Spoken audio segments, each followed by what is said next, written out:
এটা হলো condemn sell. হ্যাঁ, ওরে আল্লাহ, এটা হলো প্রস্রাব পায়খানা করে।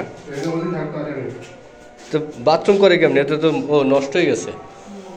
এই হলো কন্ডেম সেল, এটা হলো কন্ডেম সেল। একজন আসামির জন্য ওই যে একটা বাথরুম আর এই যে এই যতটুকুই, এদিক দিয়ে তো বেরোয় যাওয়া যাবে। মাসুম ওই পাশে যাবে।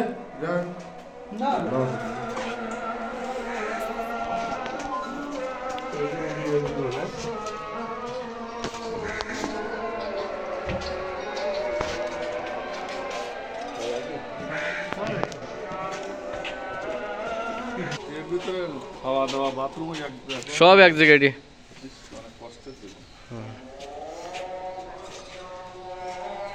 কষ্টের জীবন। এটা হলো ফাঁসির মাছ। এর ভিতরে যে পড়ে যেতে মনে, এই যে ফাঁসির এটা